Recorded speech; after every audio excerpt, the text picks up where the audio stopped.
নমস্কার বন্ধুরা, অজিত গপ্প টোয়েন্টি ইউটিউব চ্যানেলে আপনার স্বাগতম জানাই। রাজ্যের বিভিন্ন ভোকেশনাল স্কুলের শিক্ষক নিয়োগ 500টির বেশি শূন্যপদ রয়েছে।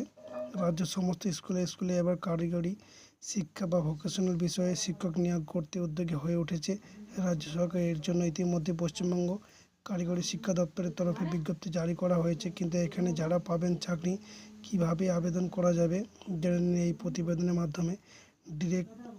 Direct of vocational education and ট্রেনিংয়ের তরফে রাজ্যের একাধিক স্কুলকে শিক্ষক নিয়োগের জন্য পাঠানো হয়েছে নির্দেশিকা। এই নির্দেশিকা পাওয়ার পরেই এই সব পোস্ট নিয়োগের জন্য তৎপর হয়েছে রাজ্যের স্কুলগুলি।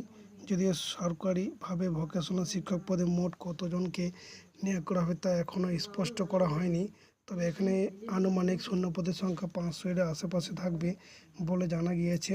এই শূন্যপদগুলি যা চলতি বছরের মধ্যেই পূরণ করে ফেলতে চাইছে